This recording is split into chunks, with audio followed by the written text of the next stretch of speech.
Welcome back, everyone. So today, we're diving into a really fascinating explainer based on the Vibrown's course on clinical cognition.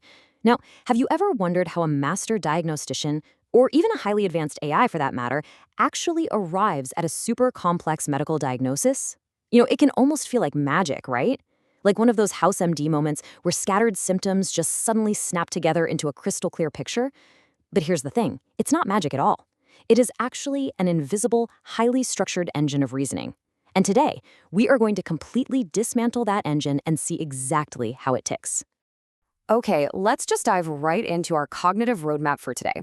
We're going to uncover invisible reasoning, build a differential through its four mechanical stages, stress test it, and then finish up with a vital self-critique. Section 1. Invisible clinical reasoning. What exactly is cognition? You see, the absolute core problem in both medical education and health tech right now is that reasoning is often just a black box. So, how does clinical reasoning actually move from a raw finding to a solid conclusion? Well, in the course, they use this concept called a Socratic loop to really get at this. Think about it for a second. How do you know that a sudden spike in fever and right-sided abdominal pain means appendicitis, and not, say, a dozen other things? You literally have to trace your logic. Typically, a standard diagnosis just reaches a conclusion. It's totally binary, right? You either got it right or wrong. But the why behind it remains completely hidden. Clinical cognition, however, forces that hidden trace right out into the open from first principles. By forcing a genuine attempt at mapping out the mechanics of the decision before revealing the final answer, learners actually retain the why. And that moves us way, way beyond just memorizing answers. Moving on to Section 2. Building the differential, the core engine. If clinical cognition is like a computer's operating system, then building the differential is absolutely the CPU. And this is the core focus of Lesson 3 from the course. So the crucial point is, a differential isn't just a random list of guesses.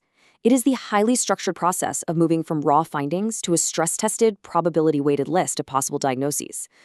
Honestly, whether you're a doctor saving a patient or an engineer building a medical AI, this is the exact same page you both need to be on. The differential is basically the bridge between the unknown and the known. All right, Section 3.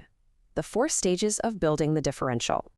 Let's get mechanical here, because this is absolutely not about just a gut feeling. First, you gather the raw findings. The data, the symptoms, the patient's history. Second, you build the initial differential, basically casting a super wide net of possibilities. Third, you aggressively stress test the reasoning for each of those possibilities. And fourth, you probability weight the remaining options.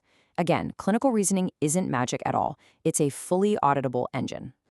That brings us to Section 4, stress testing and weighting options. The transition between testing and weighting is really where good diagnosticians become great ones. And this brilliantly illustrates what that looks like in practice. Because the differential isn't just some flat list where conditions A, B, and C are all equally likely mysteries. It's highly dynamic. Since you've actively applied pressure to your logic, condition A might emerge as a 60% likelihood, while condition C is kept on the radar at, say, 10% just in case. This is exactly how you manage uncertainty without getting totally paralyzed by it. So, the ultimate takeaway here is that it's not just about the final conclusion you reach, but how your reasoning actually holds up under pressure. Think about it. If a single new lab result completely shatters your entire diagnosis, well, your reasoning was just too brittle. Robust reasoning bends, it adapts, and it constantly reweights probabilities.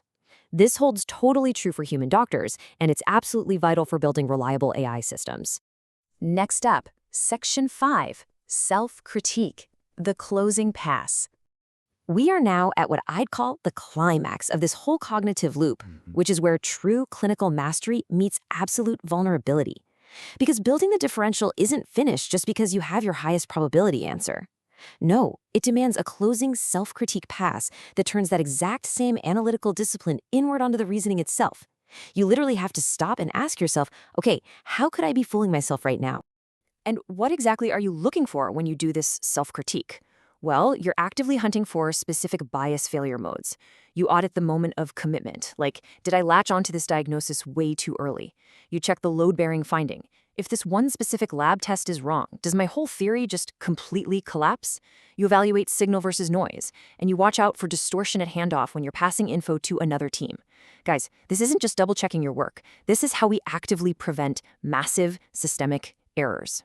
Finally, Section 6, the broader cognitive engine.